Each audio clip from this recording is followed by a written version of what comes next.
क्या हाल है साथियों। मैं विकास तोमर आपके अपने trustworthy channel collective study for success पे आप लोग का बहुत बहुत स्वागत करता हूं। आज अपने 18-19 दिसंबर के करंट अफेयर में, ठीक है। तो हमारा जो टेलीग्राम का चैनल है उसको जरूर ज्वाइन कर लीजिएगा। इसमें आपको सारे नोटिफिकेशंस मिल जाते हैं। इसका लिंक मैंने डिस्क्रिप्शन में दे दिया है। व्हाट्सएप पे हमारा नंबर जो है, और यही एकमात्र हमारा ऑफिशियल नंबर है जिस जो है 9650347272। इस पर आप लोग, अगर आप लोग को कोई क्वेरी है तो आप पूछ सकते हैं, ठीक। ये हमारे जो है 20 टॉपिक हैं आज के, क्योंकि सैटरडे संडे दोनों का कवर कर रहे हैं हम लोग, ठीक। तो चलिए स्टार्ट कर लेते हैं इसको विस्तार से। पहला जो हमारा आज का टॉपिक है जनरल स्टडीज पेपर 3 इकोनॉमी संबंधित। देखिए यहाँ पर क्या है कि रैंकिंग बनाई जा रही है ऐसी सभी स्टेट्स और यूनियन टेरिटरीज की जिन्होंने भूमि अधिग्रहण किया है, ठीक। लैंड एक्विजिशन प्रोजेक्ट्स जो है अलग अलग स्टेट्स में, यूनियन टेरिटरीज में चल रहे हैं। तो उन्होंने किस प्रकार से लैंड एक्विजिशन किया है, कहाँ पे वो लोग पहुंच गए हैं। मान लीजिए 10 जगह करना था, 2 जगह हुआ है, 8 जगह हुआ है। इन सब का जो है एक जगह MIS बनाया जाएगा, पोर्टल, ठीक है। MIS क्या होता है? ये होता है मैनेजमेंट इंफॉर्मेशन सिस्टम। एक तरीके से जैसे आप लोगों ने कभी एक्सेल फाइल में काम वाम किया होगा, तो वो सारी इन्फॉर्मेशन सब आ गई। मतलब समझ लीजिए आप जितने भी स्टेट्स हैं, यूनियन टेरिटरी हैं, अलग अलग उस पर हेड्स बने हुए हैं। तो कौन सा काम उन्होंने जल्दी कर लिया है तो उस हिसाब से रैंकिंग बन जाएगी। ऐसा अभी रूरल डेवलपमेंट मिनिस्टर जो है उन्होंने लॉन्च किया है, MIS पोर्टल पे मिल जाएगा, ठीक। और ये जितना भी भूमि अधिग्रहण होता है, आपको मालूम है, ये होता है 2013 का एक एक्ट है, राइट टू फेयर कंपनसेशन। मतलब कि उचित मुआवजा मिलेगा और साथ ही साथ पारदर्शिता भी रहेगी, ट्रांसपेरेंसी भी रहेगी लैंड एक्विजिशन में, रिहेबिलिटेशन में, ठीक है, पुनर्वास में और रीसेटलमेंट में, ठीक। तो मतलब पेमेंट वेमेंट हो गया कि नहीं हो गया है, उन सब का ये इसमें किया जाएगा। और यूनियन मिनिस्ट्री में इसने कहा भी है कि भैया जो 3 टॉप स्टेट होंगे और 3 टॉप डिस्ट्रिक्ट जो होंगी उनको कुछ अवार्ड भी दिया जाएगा। इन्होंने इस MIS पोर्टल को विकास पोर्टल बोल दिया, मतलब डेवलपमेंट का पोर्टल बोल दिया है कि किस हिसाब से, किस स्पीड से डेवलपमेंट हो रहा है, ये इसको दर्शाएगा, ठीक। तो ये तरीके का सिंपल MIS पोर्टल है। डिपार्टमेंट ऑफ लैंड रिसोर्सेज ने इसको डेवलप किया है। ये आपका रूरल जो मिनिस्ट्री है उसी के अंतर्गत आती है, और सारे स्टेट यूनियन टेरिटरीज में लैंड एक्विजिशन के पेस को और उसको जो है मेंशन करेगा, दिखाएगा, ठीक। पहले फेज में जो है इसमें 1 जनवरी 2014 से लेकर अभी तक जितने भूमि अधिग्रहण हुए हैं उन सबको जो है ये अपने अंदर सम्मिलित करेगा, रैंकिंग इसको जो है दर्शाएगा, ठीक। अच्छा, भूमि अधिग्रहण जो है करते, जैसे आप लोगों ने कई बार सुना होगा कि रोड बननी है, कोई हाईवे बनना है तो फार्मर से बोला जाता है भैया भूमि अधिग्रहण करना है। तो जो भी पब्लिक इंपॉर्टेंस के लिए, पब्लिक की सेवा के लिए कोई इस तरीके की भूमि अधिग्रहण यानी कि लैंड एक्विजिशन होता है, तो वो किया जा सकता है अपनी सरकार के द्वारा। जो भी केंद्र सरकार है और स्टेट सरकार है उनके द्वारा। क्यों? क्योंकि ऐसा डॉक्ट्रिन ऑफ एमिनेंट डोमेन कहता है कि पब्लिक पर्पस के लिए, पब्लिक को सर्व करने के लिए, पब्लिक के वेलफेयर के लिए जो है सरकार जो है आपका भूमि अधिग्रहण के तरीके से या फिर नेशनलाइजेशन कर सकता है। कभी आपने पहले पढ़ा भी होगा कि बैंकों का नेशनलाइजेशन किया गया था, पहले प्राइवेट बैंक थे 1980s में, तो वो इसीलिए किया गया था कि जो गरीब जनता है वो लोग बैंक कहीं पहुंच ही नहीं पाते थे, बैंक की शक्ल नहीं देख पाते थे। तो डॉक्ट्रिन ऑफ एमिनेंट डोमेन जो है वो ये चीज़ को अलाउ करता है, ठीक, पब्लिक पर्पस के लिए। अगला जो हमारा टॉपिक है जनरल स्टडीज पेपर 3 से इंटरनेशनल रिलेशंस। देखिए यहाँ पर जो हमारे करंट अफेयर है, और आप लोग को फिर से बता देना चाहता हूँ, collective study for success current affair के लिए वन स्टॉप डेस्टिनेशन है। यहाँ पे करंट अफेयर साथ ही साथ उससे रिलेटेड जो जनरल स्टडीज होता है, बैकग्राउंड होता है, फैक्ट्स, कॉन्सेप्ट, कैसा भी एग्जाम हो, UPSC, UPPSC, BPSC, इन सब के लिए चाहे फैक्ट हो, कॉन्सेप्ट हो, सब कुछ यहाँ पे कवर कराया जाता है। करंट अफेयर का भी, साथ ही साथ उसके साथ जो जनरल स्टडीज़ का बैकग्राउंड का है वो भी कवर कर दिया जाता है। तो अगर आप लोग जो है करंट अफेयर और उससे रिलेटेड जनरल स्टडीज़ और पूरा एग्जाम को सिलेक्शन लेना चाहते हैं तो collective study for success one stop destination है आप लोग के लिए, ठीक। यहाँ पे इंडिया और वियतनाम की बात हो रही है। देखिए यहाँ पे वैल्यू एडिशन भी कराता हूँ मैं। ये इंडिया और वियतनाम के बीच में जो बात चल रही है वो तो है ही है, साथ ही साथ क्या है साउथ चाइना सी में क्या चल रहा है और एशियन कंट्रीज में ये मतलब क्या है, किस तरीके के क्वेश्चन बन सकते हैं, ये सब कुछ मैं यहाँ पे बताता हूँ, ठीक। तो अभी इंडिया और वियतनाम ने, जो कि एक स्ट्रेटजिक पार्टनर्स भी हैं, आपका कम्प्रिहेंसिव स्ट्रेटेजिक पार्टनर, या फिर इसको कहते हैं व्यापक रणनीतिक साझेदारी, या फिर व्यापक सामरिक महत्व वाली साझेदारी है। तो ये इनके पीछे हो भी चुकी है। इंडिया और वियतनाम के बीच में 50 सालों से डिप्लोमेटिक रिलेशंस भी हैं। अभी इन्होंने डिजिटल मीडिया संबंधित, जैसे कि आपने देखा होगा आजकल सब कुछ जो है आपका सोशल मीडिया के थ्रू जो है आपका जो है आदान प्रदान होता है न्यूज़ का, इन्फॉर्मेशन का। तो जो भी इंफॉर्मेशन या एक्सपर्टीज़ इंडिया के पास है या फिर वियतनाम के पास है, तो वो लेटर ऑफ इंटेंट उन्होंने डिजिटल मीडिया पे किया है। आपस में एक्सपर्टीज़ एक दूसरे के साथ जो है एक्सपीरियंस अपना शेयर करेंगे और ज़्यादा से ज़्यादा अच्छी अपनी कैपेसिटी बनाएंगे। बस इतना यहाँ पर ये है। यहाँ पे ये सारे काम होंगे किस मंत्रालय के अंतर्गत? मंत्रालय जो है इंफॉर्मेशन एंड ब्रॉडकास्टिंग, ठीक। और उन्होंने ये भी कहा है, ये भी बताया है वियतनाम के लोगों को कि जो है यहाँ पे डिजिटल मीडिया एथिक्स कोड बहुत बहुत इंपॉर्टेंट है। डिजिटल मीडिया एथिक्स कोड ये भी आपका ministry of information and broadcasting के अंतर्गत ही आता है ऑब्वियसली। तो भारत इसको इम्प्लीमेंट कर रहा है फरवरी 2021 से।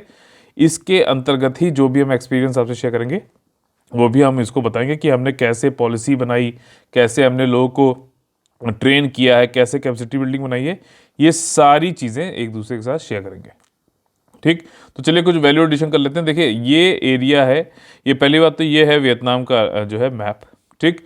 वियतनाम अगर आप देखो तो एशियान कंट्रीज जो है उनका पार्ट है। यहाँ पे मैं एक आपको ट्रिक भी बताऊंगा।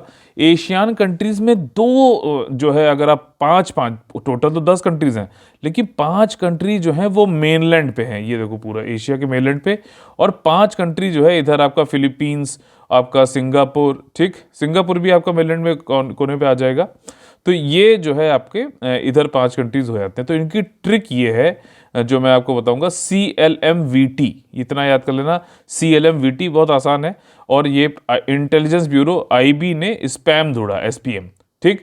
C से क्या है? कंबोडिया। L से क्या है? लाओस। M से क्या है? म्यांमार, ठीक। V से क्या है? वियतनाम। T से क्या है? थाईलैंड, सब जानते हैं। और आपका I से हो गया इंडोनेशिया, B से हो गया ब्रुनेई दारुसलम, ठीक। S से सिंगापुर हो गया, P से फिलीपींस, और M से मलेशिया। याद रखेगा, CLMVT IB ने स्पैम पकड़ा। तो इस तरीके से आप इसको याद कर सकते हैं।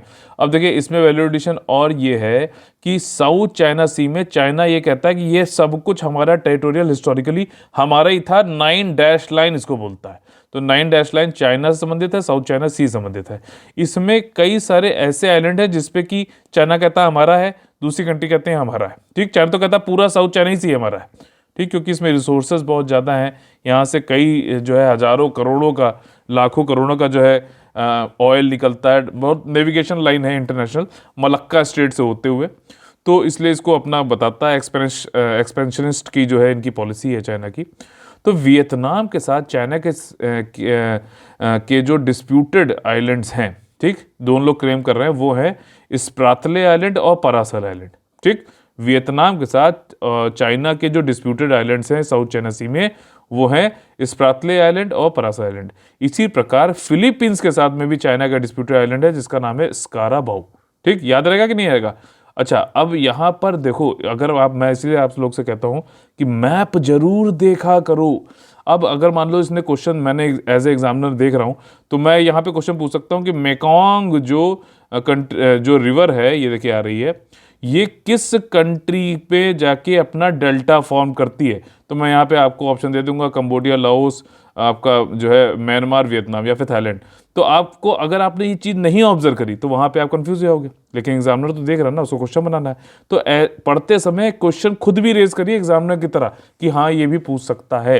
तो यहाँ पे वियतनाम में डेल्टा बनाती है मेकोंग रिवर, हनोई इसकी कैपिटल है। मज़ा आया कि नहीं आया? अगर मज़ा आया तो लाइक बटन जरूर तोड़िए, ठीक। और अगला जो हमारा टॉपिक है साइंस एंड टेक्नोलॉजी से संबंधित है। देखिए समुद्रयान प्रोजेक्ट बनाया जा रहा है। एक पिक्चर आपको दिखाता हूँ, समुद्रयान। अब ये एक यान है, समुद्र के अंदर है। इसी यान को बनाने का जो प्रोजेक्ट है उसको समुद्रयान बोला जा रहा है।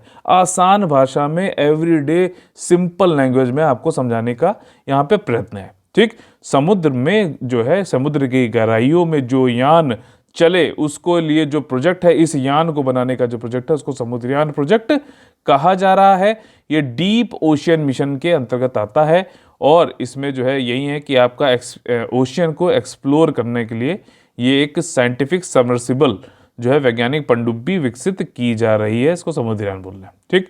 अच्छा, national institute of ocean technology जो है, जो कि एक स्वायत्त संस्थान है मिनिस्ट्री ऑफ अर्थ साइंसेस के अंतर्गत, उसने डेवलप किया है अभी 500 मीटर तक, लेकिन हमें ये समुद्रयान कहाँ तक लेके जाना है? 6000 मीटर तक। यहाँ पे अभी 500 मीटर तक का एक पर्सनल स्फीयर उन्होंने कार्मिक क्षेत्र बनाया, मतलब छोटा सा इसी टाइप का यान बनाया जिससे कि हम लोग एक्सपेरिमेंट करेंगे। ठीक। और ये जो है किसने जो है इसको किया है develop? National institute of ocean technology ने। ठीक, चेन्नई में स्थित है। संस्थान की लोकेशन जरूर पढ़ा करिए। State PC examination, UPPSC, BPSC जरूर पूछता है इस तरह के क्वेश्चन हर साल आपका जो है प्रीलिम्स में। ठीक, तो उन्होंने ये 500 मीटर की गहराई तक जाने वाला पर्सनल स्फीयर बनाया है और जो है इसको ये 2.1 मीटर डायमीटर का है और ये 600 मीटर तक जा सकता है। बे ऑफ बंगाल में अभी इसकी जो है टेस्टिंग भी की गई थी रिसर्च वेसल सागर निधि के अंतर्गत। ठीक, तो ये जो है आपका बे ऑफ बंगाल में हुआ था, ध्यान रखिएगा। लेकिन हम जो बनाएंगे पर्सनल स्फीयर जिसके थ्रू हम जाएंगे समुद्रयान प्रोजेक्ट के थ्रू 6000 यानी कि 6 किलोमीटर समुद्र की गहराई में, वो टाइटेनियम अलॉय का बनेगा। इतना ध्यान रख लेना। और उसको बनाने के लिए जो है विक्रम साराभाई स्पेस सेंटर इसरो तिरुवनंतपुरम में जो है उसके साथ में एसोसिएशन डेवलप किया गया है। ठीक, अब यानी पूरी न्यूज़ आपने सुन ली, करंट अफेयर सुन ली, क्या कर रहे हैं, समुद्रयान है, संस्थान कौन से कहाँ पे हैं, सब कुछ बढ़िया है, लेकिन ये हुए फैक्ट्स।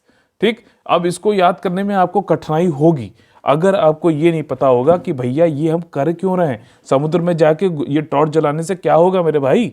ये इसलिए किया जा रहा है कि समुद्र की गहराइयों में मिलते हैं पॉलीमेटेलिक नोड्यूल। इसके शब्द में आपको समझ में आ रहा क्या है? मतलब ऐसे जो है छोटे छोटे आलू के शेप के जो है कुछ पॉलीमेटेलिक नोड्यूल होते हैं, कई मेटल्स इसमें निकलते हैं। ठीक, ज़्यादातर इसमें देखा गया मैग्नीज निकलता है, तो इसको जो है हम लोग वहाँ से फेच करेंगे समुद्र की गहराइयों से, जो कि बहुत ज़्यादा एक रिसोर्सेज है भाई मेटल्स, तो वो हमें हेल्प करेंगे।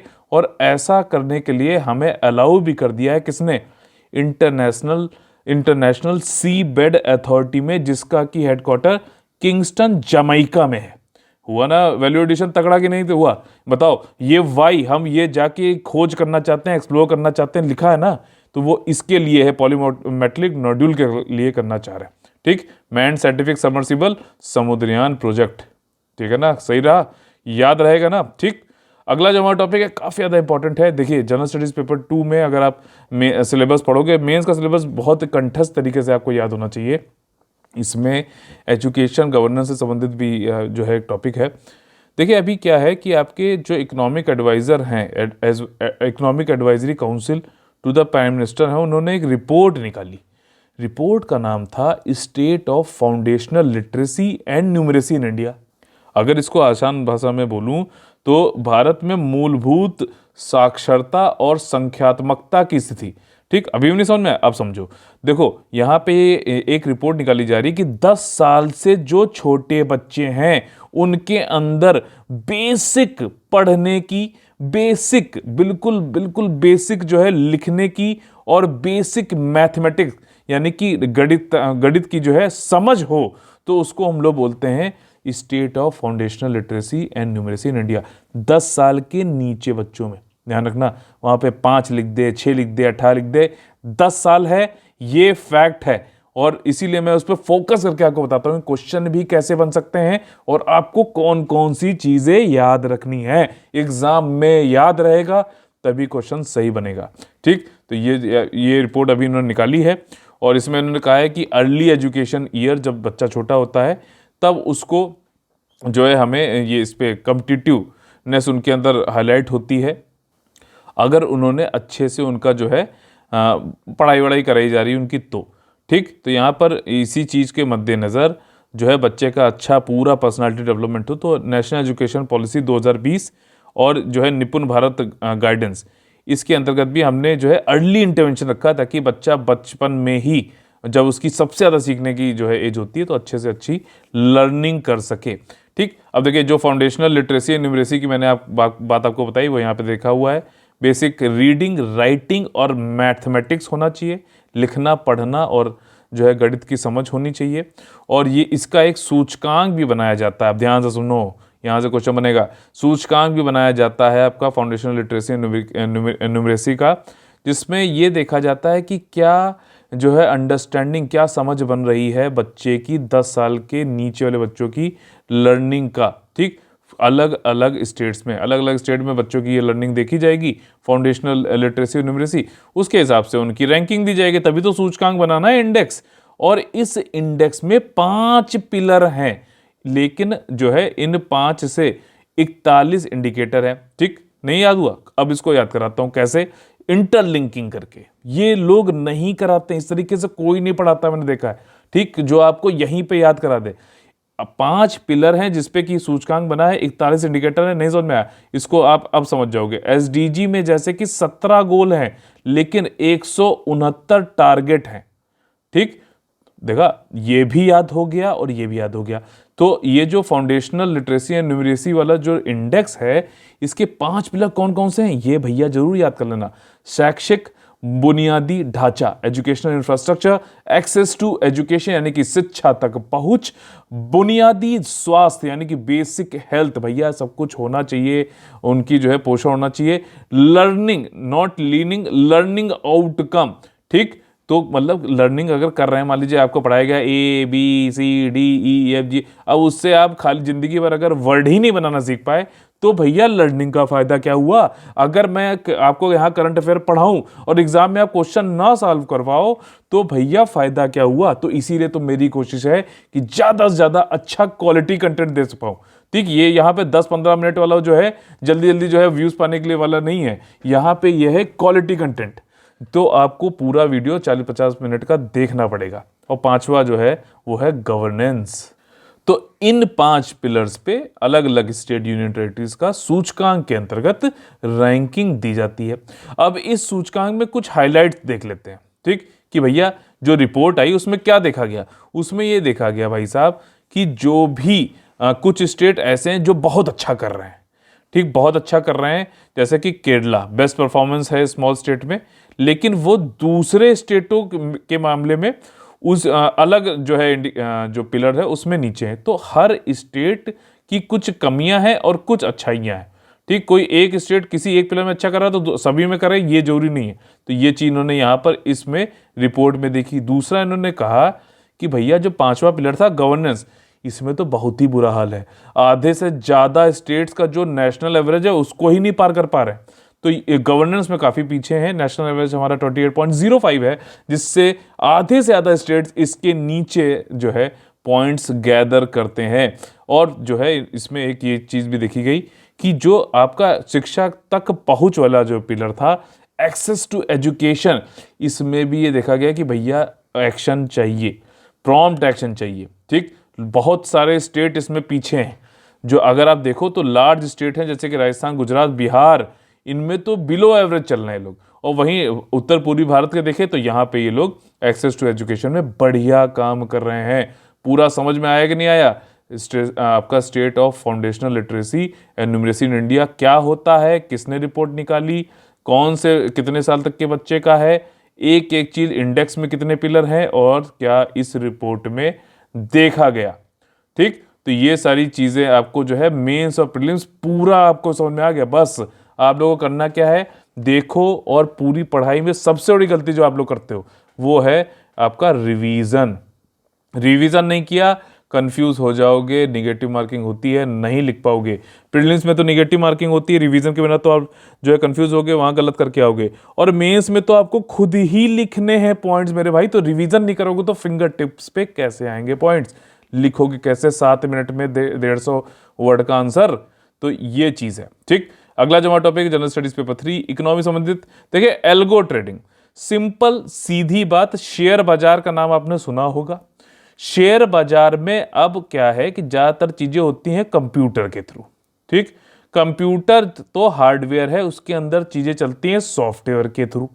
ठीक, अलग अलग ये सॉफ्टवेयर क्या होता है, ये एक तरीके की एल्गोरिथम होती है, उसमें बोला जाता है ये चीज होगी तो ये हो जाएगा, ये चीज होगी तो ये हो जाएगा। लैंग्वेज पूरी एल्गोरिथम लिखी जाती है, मैथमेटिक्स है एक तरीके की सॉफ्टवेयर के अंतर्गत प्रोग्रामिंग में जो आता है।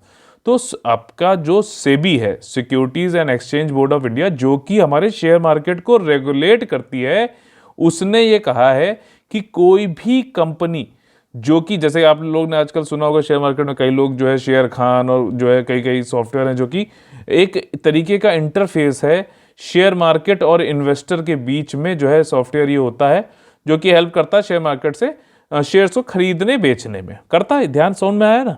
तो उसी में उन्होंने कहा है कि सेबी ने कहा है कि भाई साहब, अगर तुम लोग कोई एपीआई के थ्रू, ठीक, कोई भी स्टॉक ब्रोकर जो है एपीआई, एप्लीकेशन प्रोग्राम, बताऊंगा अभी, don't worry, application programming interface के थ्रू अगर कोई भी जो है आप खरीद ऑर्डर लगाते हो, चाहे बाय का लगाओ, खरीदने का या बेचने का, तो उसको हम लोग एल्गोरिथमिक ट्रेडिंग मानेंगे, जो कि अलाउ नहीं है। अब आप कहोगे यार कि अलाउ क्यों नहीं है? देखो, एल्गोरिथम जो ट्रेडिंग होती है वो होती है स्टॉक ब्रोकर के प्लेटफॉर्म पे, ठीक। ये शेयर मार्केट है, बीच में स्टॉक ब्रोकर है और हमारे जैसे कई सारे इन्वेस्टर्स हैं। अब ये एल्गो ट्रेडिंग यहाँ पे होती है। अब एल्गो ट्रेडिंग से क्या होता है कि बहुत जल्दी आपको पता चल जाता है कि प्राइस का मूवमेंट क्या हुआ, तो उसकी वजह से, और एल्गो ट्रेडिंग जो है वैसे बैन है हर जगह ही, ठीक। तो एल्गो ट्रेडिंग में ये जो है मिली सेकेंड की वजह से भी प्राइस आपको, अगर मान लीजिए दूसरे से, इन्वेस्टर से पहले पता लग गया कि मान लीजिए कि 100 रुपये था पे कोई चीज़ थी और वो बढ़ के 101 रुपये हो गई, ठीक, और मिली सेकेंड में ये जो है यहाँ पे स्टॉक ब्रोकर को, वहाँ कंप्यूटर में इसको ये पता चल गया, तो जब तक इन्वेस्टर इसको खरीदेंगे तब तक ये 100 रुपये में खरीद के 101 में बेच भी देगा। समझ में आ रही बात? तो ये एल्गोरिथम एक तरीके से मानव जो मनुष्य है और ये मशीन जो है, इसको इसके साथ खेला खेल दे रही है। तो एल्गो ट्रेडिंग को इसीलिए जो है मना किया जाता है। अब आप लोग को एक चीज समझाता हूं, एपीआई, ये सॉफ्टवेयर के जो बंदे हैं या बंदियां हैं उनको तो समझ में आता होगा, एप्लीकेशन प्रोग्रामिंग इंटरफेस। अगर मैं इसको आसान भाषा में समझाने की कोशिश करूं तो जैसे मान लीजिए आप लोग खाना खाने कहीं जाते हो, ढाबे में, रेस्टोरेंट में, होटल में, तो आप गए, आपने ऑर्डर दिया वेटर को कि भैया ऐसा करो कि हमको खाना है सब्जी, इसमें जो है फला फला जो है चीज़ें नहीं पड़ेंगी या फिर पड़ेंगी। ये गया बंदा जो है वेटर किचन में। अब यहाँ पर क्या हुआ कि आपने डायरेक्टली आके किचन में नहीं बोला कि यार ऐसे बनाओ, ठीक, यहाँ पे वेटर को बताया, वेटर आपका बीच में काम कर रहा है, जाकर किचन को बता रहा हो, फिर आपको वापस लाके ये चीज़ें दे रहा है। तो जो ये क्या है कि जो आपके अलग अलग सॉफ्टवेयर होते हैं, अलग अलग जो प्रोग्रामिंग होती है, एल्गोरिथम प्रोग्रामिंग होती हैं, उनके बीच में ये एपीआई एक तरीके से वेटर काम करता है। आपका जो भी निर्देश था आगे पहुंचा के और आपको तक पहुंचाता है। इसी को एप्लीकेशन प्रोग्रामिंग इंटरफेस बोलते हैं, बीच का इंटरफेस है ये, ठीक। और ये मदद करता है दो सॉफ्टवेयर या उससे ज़्यादा सॉफ्टवेयर के बीच में इजी, सिंपल और क्विक कम्युनिकेशन करने में, कि ऐसा लगता है कि भाई बिल्कुल रियल टाइम हो रहा है, लेकिन सारे जो है चीज़ें ये बीच में करता है, ठीक। एल्गो ट्रेडिंग मैंने आप लोगों को समझा दी कि क्या होती है, और अभी सेबी ने इसको बोला है, स्टॉक ब्रोकर्स को मना किया है, ठीक है। अगला जो हमारा टॉपिक है वो है फॉरेन डायरेक्ट इन्वेस्टमेंट से संबंधित। अब देखो, ये टॉपिक तो पढ़ाऊंगा, साथ में वैल्यू एडिशन भी है, तो बिल्कुल ध्यान में रखिएगा। और ऊपर वाले टॉपिक में मैंने एपीआई आपको अलग से समझाया। बहुत ज़्यादा जरूरी है कि आप कोई चीज़ पढ़ो तो उसको ऐसा पढ़ो कि भाई साहब कुछ भी पूछ ले आप तैयार हो, ठीक। तो ये कोशिश है मेरी यहाँ पर कि आपका क्वेश्चन गलत ना होना चाहिए, क्वेश्चन में आप कॉन्फिडेंस घुसो और फिर कॉन्फिडेंस आप निकलो प्रीलिम्स में, और फिर मेंस में भी जो है आप पहले दिन, अगले दिन से ही तैयारी चालू कर दो, ठीक। और मेंस में भी आपके फिंगर टिप्स पे भाई साहब होने चाहिए पॉइंट, जो आप बिल्कुल धड़ल्ले से लिख सको। आपको पता होना चाहिए प्रोज एंड कॉन्स क्या होते हैं। फॉरेन डायरेक्ट इन्वेस्टमेंट यानी कि प्रत्यक्ष विदेशी निवेश, ठीक। तो पहले आप लोगों को ये बता देता हूँ कि एफडीआई और एफपीआई, फॉरेन पोर्टफोलियो इन्वेस्टर, इन दोनों के बीच में जो है डिफरेंस क्या है। देखिए, कोई एक कंपनी आई जिसने रिलायंस में जाके उसके साथ कुछ डील करके और अपना पैसा लगाया, इन्वेस्टमेंट करी, तो ये कहलाएगा foreign direct investment, direct investing in the business itself, वहीं फॉरेन पोर्टफोलियो इन्वेस्टमेंट क्या होता है कि ये रिलायंस में डायरेक्टली पैसा लगाकर शेयर मार्केट में आकर रिलायंस के शेयर खरीद लेगा, और जैसे ही उसको लगेगा कि भाई साहब मेरा प्रॉफिट हो गया है, शेयर को हमने 100 रुपये में खरीदा, 150 रुपये में बेच दिया, अच्छा खासा प्रॉफिट बना लिया है, ये वहां से निकल जाएगा, इसने बिजनेस में पैसा लगाया ही नहीं। तो इसको बोलते हैं एफपीआई, और इसका एक और नाम भी है, hot money. Hot money term मान लीजिए आपसे पूछ लिया है कि किससे संबंधित है, एफडीआई लिख के मत आना, वहां पर होगा फॉरेन पोर्टफोलियो इन्वेस्टमेंट। दोनों में बात समझ में आई ना, अब आगे तो कभी कंफ्यूज नहीं होगे। तो देखो अभी क्या है कि भारत दुनिया में जो है सबसे ज्यादा, या फिर ये हम कहें कि भारत ने दुनिया में नहीं, सॉरी यहां पे मैं बताना चाहता हूं कि भारत ने 2020-21 में सबसे ज्यादा एनुअल फॉरेन डायरेक्ट इन्वेस्टमेंट पाया, 81.97 बिलियन डॉलर्स। ठीक, $1 बिलियन में 100 जो है करोड़ डॉलर हुए। ठीक, 82 के करीब यहां पे बिलियन डॉलर की बात हो रही है। ये बताया किसने? ये बताया आपका ministry of commerce and industry ने। अब देखो मेंस का अगर आपने सिलेबस पढ़ा तो उसमें एक टॉपिक है कि मिनिस्ट्री एंड डिपार्टमेंट्स। तो भाई साहब इसीलिए तो मैं बताता हूं कि ये एफडीआई वाली चीजें कौन बता रहा है। कल को आपसे पूछ ले तो आप मिनिस्ट्री ऑफ फाइनेंस को टिक करके मत आ जाओ, इसलिए बता रहा हूं। ये कॉमर्स एंड इंडस्ट्री मिनिस्ट्री ने एफडीआई फ्लोस के बारे में बताया, तो ये इसके अंतर्गत हो रहा है। और उसने कहा कि पिछले 7 सालों में हमें 440 बिलियन डॉलर मिले, जो कि पिछले 21 सालों में 58% ज्यादा है। पिछले 7 सालों में क्यों होता है, कमेंट करके बताइए। कंपैरिजन क्यों होता है, उसके पहले क्यों नहीं होता है, की बात क्यों नहीं होती ये चीज। ठीक, 5 जो टॉप ऐसी कंट्रीज थी जहां से एफडीआई हमारे पास आया, ये रैंकिंग याद रखो। यूपी बीपीएससी तो पूछता है, यूपीएससी भी आजकल फैक्ट्स पूछ रहा है। ठीक, सबसे ज्यादा आया सिंगापुर से, उसके बाद आया मॉरिशस से, फिर आया यूएसए से, फिर आया चौथे नंबर पर नेदरलैंड से, फिर जापान से। कुछ बन रहा है इसमें, देखो कुछ बन रहा है इसमें, जो शॉर्ट फॉर्म SMUNJ ऐसे कुछ करके जो है, स्पंज करके आप याद कर सकते हो, SMUNJ स्पंज करके याद कर लो। सिंगापुर, मॉरिशस, म्यांमार मत करके आ जाना। ठीक, यूएसए, नेदरलैंड, जापान। ठीक, और यहाँ पे अच्छा ये तो कंट्रीज थी, और ये एफडीआई है तो किस सेक्टर में सबसे ज्यादा पैसे लगा? कंप्यूटर सॉफ्टवेयर हार्डवेयर में सबसे ज्यादा लगा। उसके बाद सर्विस सेक्टर, ट्रेडिंग और टेलीकम्युनिकेशन क्या भैया? वोडाफोन, एयरटेल, यही सारी चीजें। ठीक, तो ये आपको एफडीआई का याद रखना है फैक्ट्स, और जो कॉन्सेप्ट मैंने बताए कि एफडीआई और एफपीआई के बीच में वैल्यूएशन करके बताया कि भैया क्या डिफरेंस होता है। हॉट मनी किसे कहते हैं, कमेंट करके बताओ। जनरल स्टडीज पेपर 3 का इकोनॉमी में हम लोग को एक बहुत इंपॉर्टेंट, मैं अभी बोल रहा हूं, चाहो तो अलग से एक शीट में लिख लिया करो। बहुत इंपॉर्टेंट क्यों है? क्योंकि हर साल ये देखा गया है यूपीएससी डब्ल्यूटीओ के कुछ जो है से संबंधित कुछ ना कुछ क्वेश्चन पूछता है। कई सारी चीजें इसमें बताऊंगा। देखिए डब्ल्यूटीओ ने अभी जो भारत की तरफ से शुगर केन के फार्मर, शुगर केन हो गया गन्ना, और फिर शुगर को बनाने वाली इंडस्ट्रीज। ठीक, तो शुगर जो है बनाना, शुगर केन वालों को आप लोगों को पता होगा एफआरपी दिया जाता है, फेयर रिम्यूनरेटिव प्राइस, एक तरीके का एमएसपी है ये, और उसमें जोड़ा जाता है एसएपी, स्टेट एडमिनिस्ट्रेटेड प्राइस। ये दोनों मिलकर जो है शुगर केन के फार्मर्स को पहले मिल जाता है सेशन, मतलब खेती, उसको गन्ना बोने से पहले ये पता चल जाता है कि भैया कितना दाम मिलेगा सरकारी मिलों में, अगर आप कुंटल में के हिसाब से कितना दाम आपको मिलेगा। इस समय करीबन 325 रुपए के आसपास है।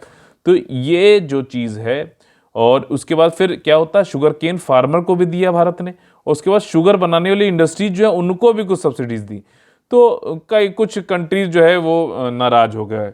उन्होंने कहा कि यार ऐसा है कि भारत तो इतनी ज़्यादा सब्सिडी देता है इन लोगों को, और जो है उनको अंदरूनी रूप से जो है शुगर केन, अब यहाँ पे तो प्रोडक्शन लेवल पे जो है शुगर के प्रोडक्शन होने तक के जो लेवल पे जो है ये सब्सिडी दे रहा है इंडिया, और साथ ही साथ उसके बाद जब एक्सपोर्ट करने चलते हैं ये लोग तो वहाँ पे भी ये इनको जो है सब्सिडी देते हैं। तो यार हमारी चीनी नहीं खरीद रहे हैं लोग, इनकी ज़्यादा खरीद रहे हैं। एक्सपोर्ट के टाइम पे अगर सब्सिडी देंगे तो क्या है, मान लीजिए कोई 100 रुपये की सब्सिडी प्रति किलो शक्कर थी, भारत ने कहा कि ऐसा है कि हम तुम्हें जो है 20 रुपये दे देंगे, तुम 80 रुपये जो है बेचो।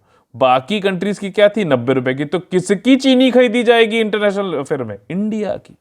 यही तो बात है। तो इस पे कई सारे जो है कंट्री नाराज हुए, लेकिन शिकायत करने पहुंचे डब्ल्यूटीओ के पास में 3 देश। ये 3 देश कौन थे? एक तो भाई साहब ऑस्ट्रेलिया था, दूसरा था ब्राजील और तीसरा था ग्वाटेमाला। बताइए कहां पर है ये?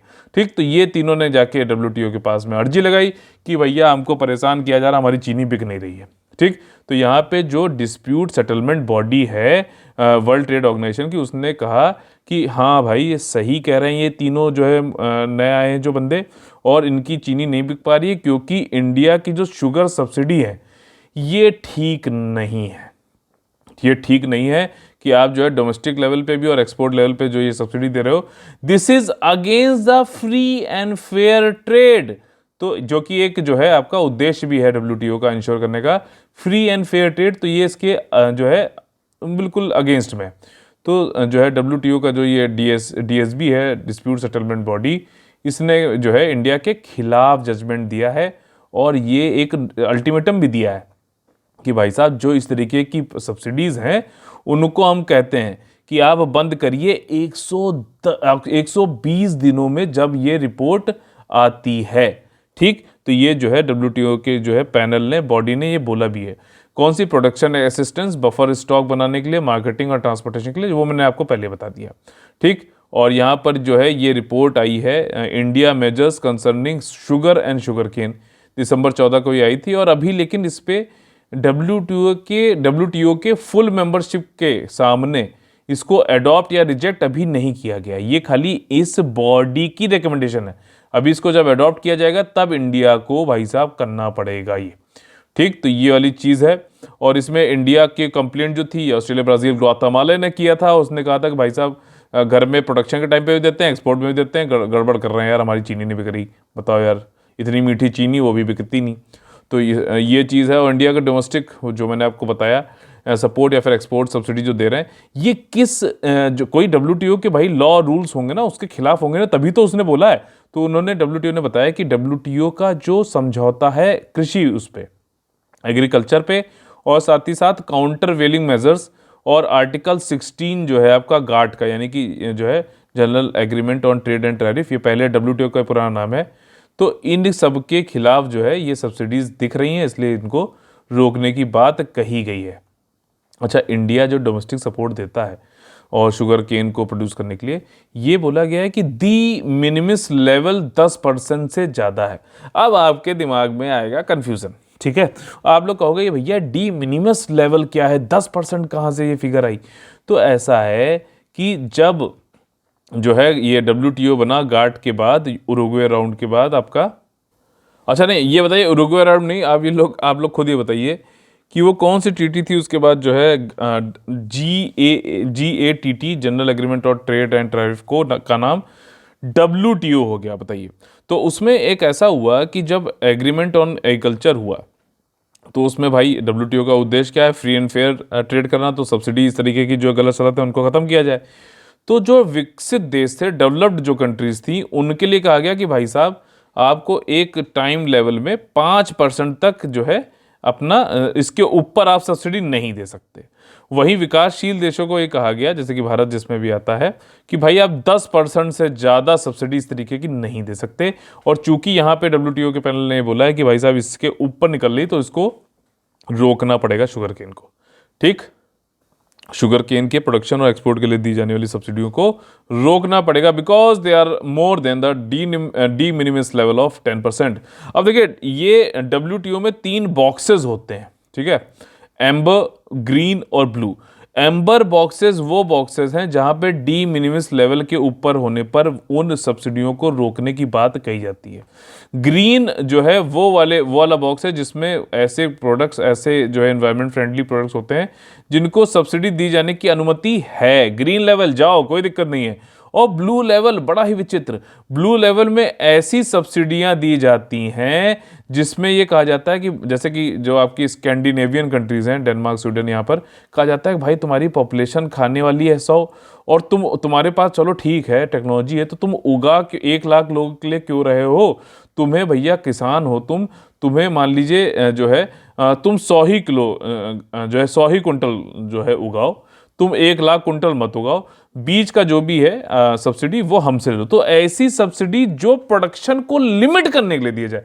हम यहाँ पे जो दिए जा रहे हैं शुगर की प्रोडक्शन को बढ़ाने के लिए दे रहे हैं ना, जो सब्सिडी दे रही है, तो वो एम्बर बॉक्स में है। लेकिन ब्लू में वो वाली आती है कि प्रोडक्शन को लिमिट करने के लिए दी जाए सब्सिडी, वो ब्लू बॉक्स के अंतर्गत आते हैं। बताइए बढ़िया था कि नहीं था? ठीक, अगर आप लोग इसी तरीके की बढ़िया चाहिए, बढ़िया बढ़िया कंटेंट, तो आप लोग कर सकते हो हमारा टेलीग्राम चैनल ज्वाइन। उसमें मैं इसका एक ऑडियो लेक्चर शेयर करूंगा जो कि एक बहुत बहुत इंपॉर्टेंट है। इसी तरीके से मैंने आप लोग कल बताया था कि जो है आपका ये जो एमएसपी डिसाइड की जाती है A2 FL और C2, तो वो उसके संबंधित मैं एक ऑडियो लेक्चर दूंगा टेलीग्राम पे, वो मैंने दिया है। टेलीग्राम चैनल जरूर ज्वाइन कर लीजिएगा। अगला जो हमारा टॉपिक है science and technology general studies paper 3 से, वो है न्यूक्लियर पावर से संबंधित। अभी देखिए क्या है, महाराष्ट्र में जैतापुर एक जगह है जहां पर फ्रांस के साथ मदद लेते हुए 9900 मेगावाट का न्यूक्लियर पावर प्लांट बनाना है। इसके लिए अभी इन प्रिंसिपल सैद्धांतिक मंजूरी दे दी गई है। समझ में आई बात? तो यहाँ पे किसके साथ ये जैता वाला हो रहा है? पावर रिएक्टर्स किसकी मदद से बनाए जाएंगे? फ्रांस की मदद से। टोटल बहुत बड़ा है भाई साहब, largest nuclear power generating site हो जाएगी जिसकी टोटल कैपेसिटी 9900 होगी। ठीक, तो ये अभी इसकी मिनिस्ट्री ऑफ एटॉमिक एनर्जी या डिपार्टमेंट ऑफ एटॉमिक एनर्जी होना चाहिए, तो उन्होंने आपका इसको मंजूरी दे दी है। ठीक, और जैतापुर साइट जो है महाराष्ट्र के रत्नागिरी डिस्ट्रिक्ट में है। टेक्नो कमर्शियल डिस्कशन जो है इस पर वो चल रहा है और अराइव हो चुका है प्रोजेक्ट प्रपोजल का फ्रांस के साथ में। ठीक, और यहाँ पर जो है इंस्टॉल्ड न्यूक्लियर पावर कैपेसिटी जो है कंट्री की, अब देखो ये पूरी कंट्री की बात हो रही है। यूपी पीसीएस ऐसे क्वेश्चन पूछता है, रटो भाई साहब रटो।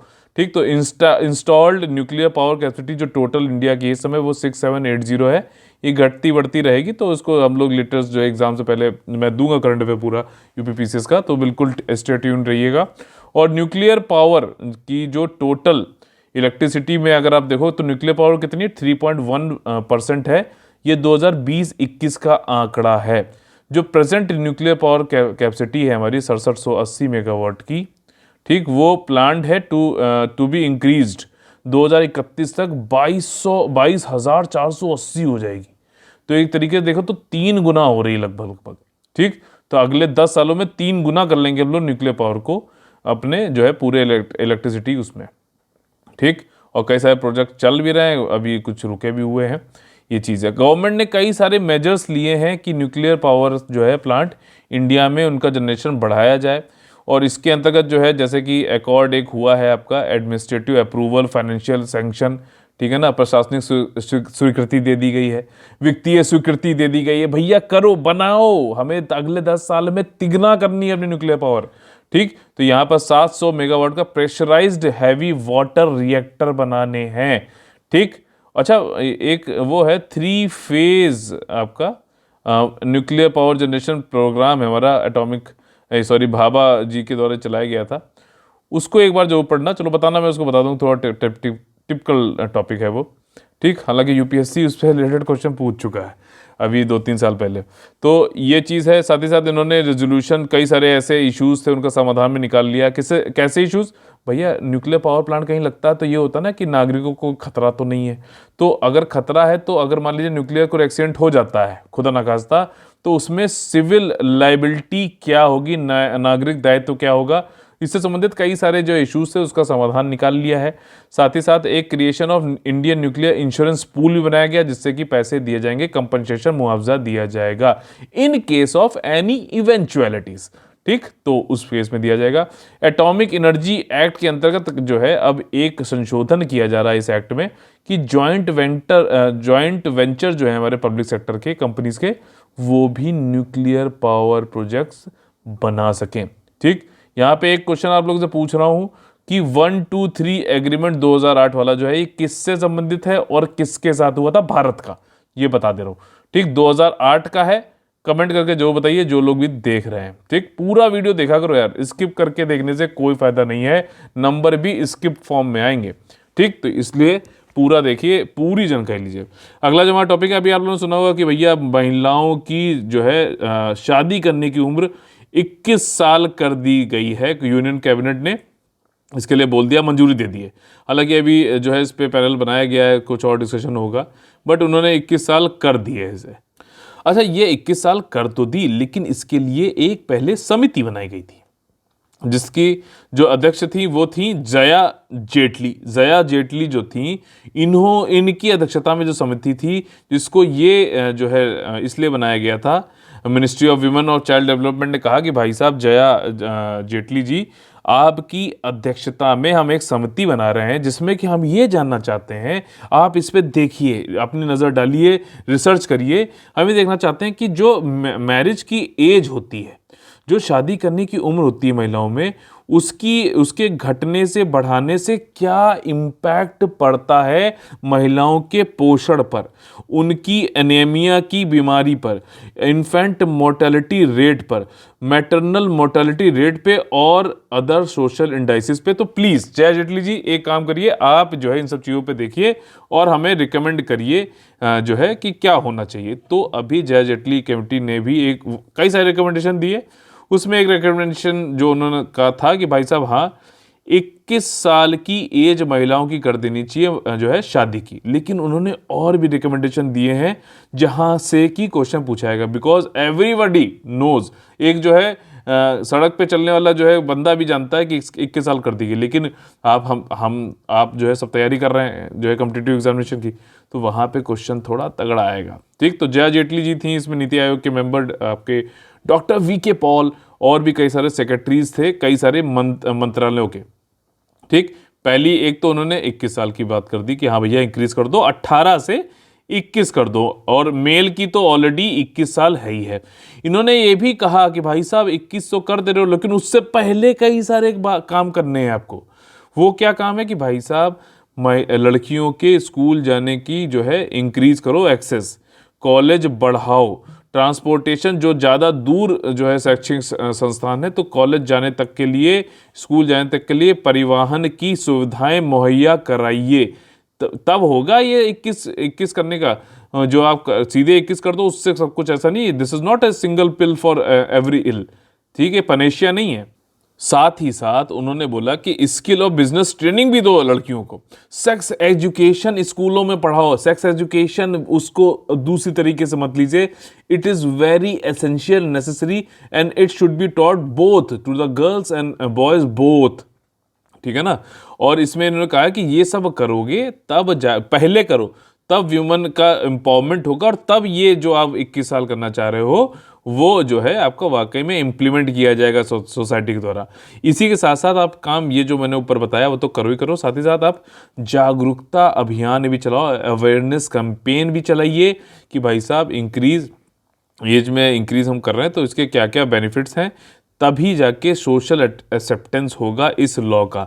अब जब ये सोशल एक्सेप्टेंस की बात आएगी लॉ की, तो मेरे दिमाग में घंटी बजी, क्योंकि मैंने सिलेबस कंठस्थ तरीके से पढ़ रखा भाई साहब, तो मैं लिंक कर पाता हूँ। एग्जाम में जब क्वेश्चन आएगा तो मैं उसको वहीं से आंसर दूंगा जो पूछा गया है। एथिक्स पेपर 4 में एक टॉपिक है जिसका नाम है लॉ एज एथिकल गाइडेंस। तो ये समझ रहे हो ना, लॉ बना देने से सब कुछ सही गलत नहीं हो जाता। ठीक, लॉ ही हमेशा सही है ये जरूरी नहीं है। लॉ तो रॉलेट एक्ट भी था जिसमें कि नो दलील, नो वकील, नो जो है कुछ भी नहीं है, सीधे जेल हो जाती थी। तो लॉ बना दिया तो क्या वो एथिकल गाइडेंस कर रहा है क्या? नहीं। लोग क्या उसको, सोसाइटी को जो है उस लॉ को मान रहे हैं? नहीं। तो ये सोसाइटी का एक्सेप्टेंस हो लॉ के लिए कोई ज़रूरी नहीं है। तो पहले आप ये सारी चीज़ें इंश्योर करिए, और कोई फोर्सफुली आप किसी को 21 साल के लिए जो है मजबूर ना करिए कि आपको शादी की एज बढ़ा दी गई, 18 साल में नहीं कर सकते।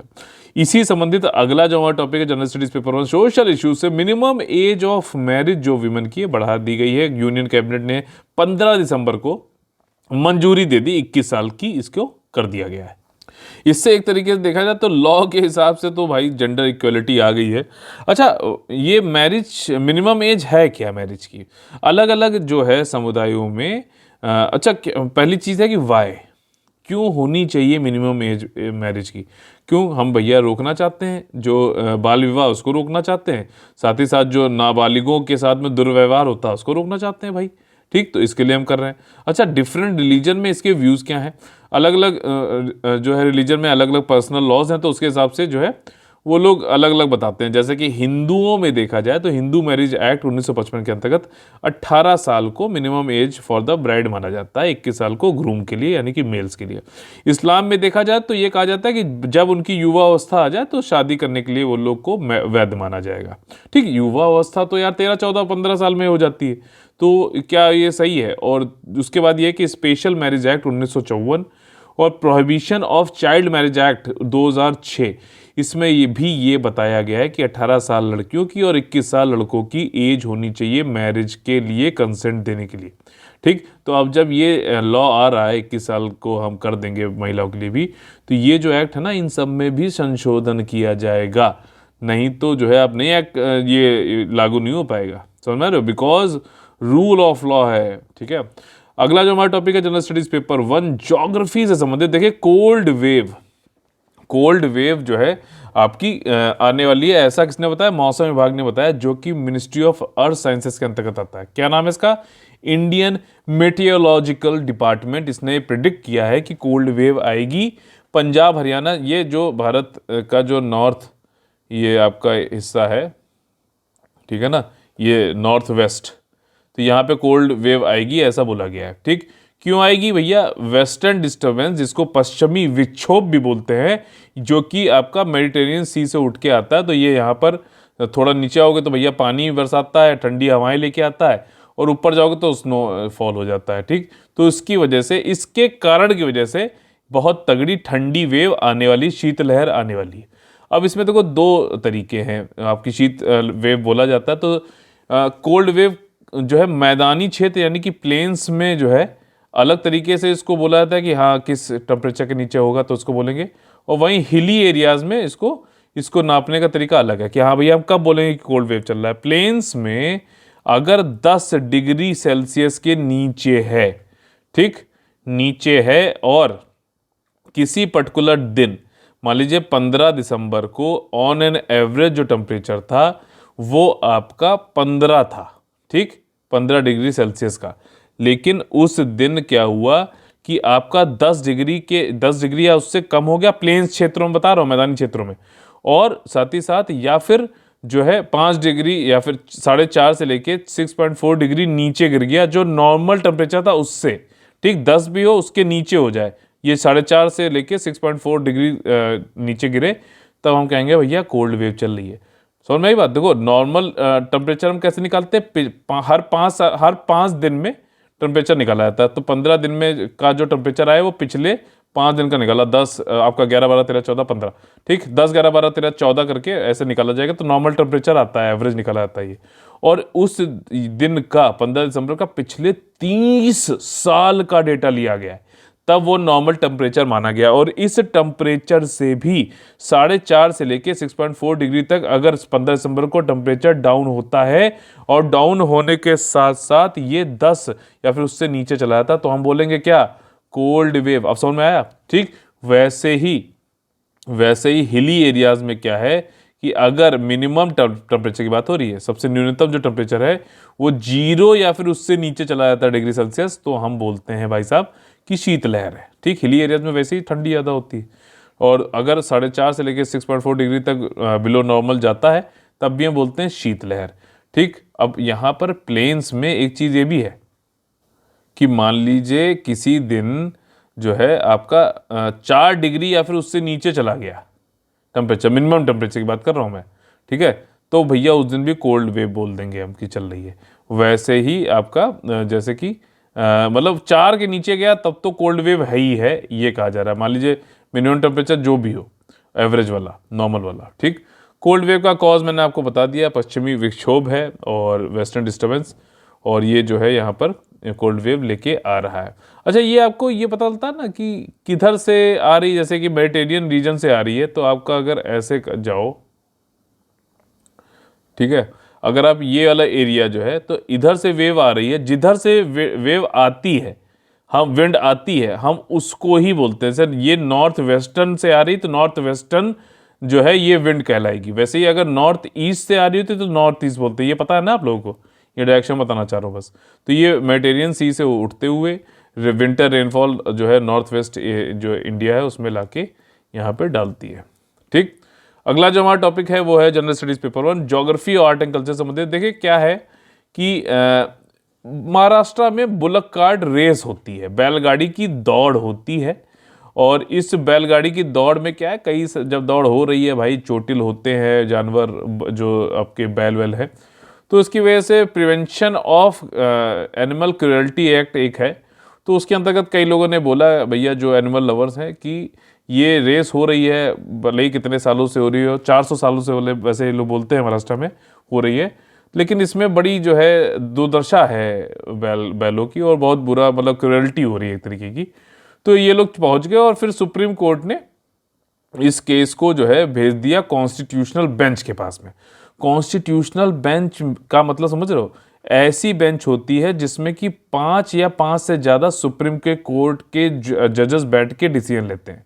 इसी तरीके से एक बेंच का नाम होता है, डबल लोग बोलते हैं लेकिन इसका नाम होता है डिवीजन बेंच, जिसमें 2 लोग होते हैं जज, ठीक, और सिंगल जज तो भाई आपका हो ही गया। तो कॉन्स्टिट्यूशनल बेंच में एटलीस्ट 5 या उससे ज़्यादा सुप्रीम कोर्ट जजेस होंगे ही होंगे, ठीक। तो यहाँ पे सुप्रीम कोर्ट ने जो है कॉन्स्टिट्यूशनल बेंच के पास में भेज दिया कि महाराष्ट्र में बैलगाड़ी दौड़ होगी या नहीं होगी। वैसे तो उन्होंने कह दिया था कि नहीं होगी, लेकिन फिर इस पर जो है लोग पहुंच गए महाराष्ट्र की तरफ से, तो अब सुप्रीम कोर्ट ने इस पर कॉन्स्टिट्यूशनल बेंच के पास भेज दिया। अब यहाँ पे सुप्रीम कोर्ट ने एक चीज़ कही है कि ऐसा है कि जब तक कॉन्स्टिट्यूशनल बेंच अपना डिसीजन ले रही है तब तक आप बैलगाड़ी दौड़ाओ, कोई दिक्कत नहीं, दौड़ आप लोग चालू रखो जब तक कॉन्स्टिट्यूशनल बेंच से डिसीजन नहीं आ जाता है, जैसा भी है, ठीक। तो आप लोग तब तक इसको आयोजित कर सकते हैं, और ख़ासतौर पे पुणे के आसपास ये होता है, वेस्टर्न महाराष्ट्र में होता है, 400 साल पुरानी ये ट्रेडिशन परंपरा है वहाँ की। और यहाँ पे जो है validity of the provision of central act, central act कौन सा था, वहीं prevention of cruelty to animals वाला एक्ट था, 2014 में इसको जो है बैन कर दिया था, सुप्रीम कोर्ट ने ही बैन किया था, ठीक। और तमिलनाडु में भी आप लोगों ने सुना होगा इसी तरीके का होता है जलीकट्टू, इसका मतलब होता है taming the bull, taming the bull यानी कि बैल को वश में करना। तो तमिलनाडु ने वहाँ पे भी इसको जो है बोला गया, मना किया गया था, लेकिन तमिलनाडु ने क्या किया, फिर एक लॉ बना दिया, तो लॉ के अंतर्गत वहाँ पर चल रहा है। तो वैसे ही जो है महाराष्ट्र असेंबली ने भी 2017 में लॉ बना दिया था, prevention of cruelty to animals Maharashtra amendment bill, जिसको सभी पार्टियों ने पास भी कर दिया था। और प्रेसिडेंट जो थे प्रणब मुखर्जी, उन्होंने इसको जो है अपना प्रोमलगेट भी कर दिया था, मतलब इसको जो है घोषित भी कर दिया था। तो सुप्रीम कोर्ट में जब तक केस चल रहा है, कॉन्स्टिट्यूशनल बेंच का जब तक आएगा डिसीजन, तब तक ये दौड़े चलती रहेंगी, ठीक। हमारा अगला टॉपिक है वो है भाई साहब तमिल थाई वस्तु।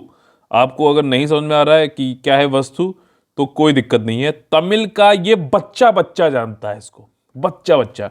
जैसे हम लोग को नेशनल एंथम याद है ना, ठीक है ना, तमिल वालों को भी याद है, मैं ये नहीं कह रहा हूँ, वैसे ये वहाँ का जो है बहुत ही बहुचर्चित सॉन्ग है। और अभी तमिलनाडु गवर्नमेंट ने ये कहा है, डिक्लेयर किया है कि ये तमिल थाई वस्तु जो एक प्रेयर है, सॉन्ग है, मदर तमिल के लिए जो है प्रेज में गाया जाता है, इसको जो है तमिलनाडु की सरकार ने गवर्नमेंट ऑर्डर निकालकर स्टेट सॉन्ग घोषित कर दिया है। और जब भी ये बजेगा, गाया जाएगा, लोगों को खड़ा होना पड़ेगा। ये भी गवर्नमेंट ऑर्डर में लिखा गया है। 55 सेकंड का सॉन्ग है, बहुत ही ज़्यादा फैमिलियर है, just like national anthem to all of us including Tamils in Tamil Nadu. Tamil Thai Vazhthu ये जो है आपका नेशनल सॉन्ग की तरह, मतलब स्टेट सॉन्ग की तरह इसको घोषित कर दिया गया है। शैक्षिक संस्थानों में, गवर्नमेंट ऑफिसर्स में, पब्लिक सेक्टर अंडरटेकिंग में, सभी जगह होता है। अभी क्या हुआ था, कुछ दिन पहले, 2 हफ्ते पहले, मदुराई बेंच ने ये कहा था कि ऐसा कोई भी वैधानिक या फिर कार्यकारी आदेश नहीं है जिसके अंतर्गत तमिल थाई वस्तु बजे तो लोग को खड़ा हो, ऐसा किसी में बताया नहीं गया। तो यहाँ पे एक चीज़ देख रहे हो, लिखा हुआ है स्टैट्यूटरी या फिर एग्जीक्यूटिव ऑर्डर, तो यहाँ पे गवर्नमेंट ऑर्डर आया है, तो ये एग्जीक्यूटिव ऑर्डर है जिसके अंतर्गत ये बोला जा रहा है कि भाई साहब खड़ा होना पड़ेगा, तमिल थाई वस्तु, ठीक। अगला जो हमारा टॉपिक है वो है आपका personal data bill, protection bill से संबंधित। इसको मैं पहले कवर कर चुका हूं, लेकिन यहाँ पे चलिए बता देता हूं।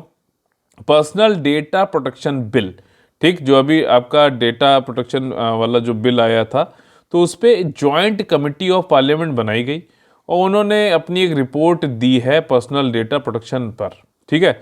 उस रिपोर्ट में जो उन्होंने सिफारिशें की हैं उस पर एक नज़र डाल लेते हैं। नॉन पर्सनल भी रहेगा इसके अंतर्गत। पहले था कि पर्सनल डेटा ही रहेगा, लेकिन अब नॉन पर्सनल भी है नए वाले बिल में, तो ये चेंज किया गया। और जितने भी अब डेटा संबंधित जो भी इशू होंगे, इसको सबको देखने के लिए एक अथॉरिटी बनाई गई है जिसका नाम है डेटा प्रोटेक्शन अथॉरिटी।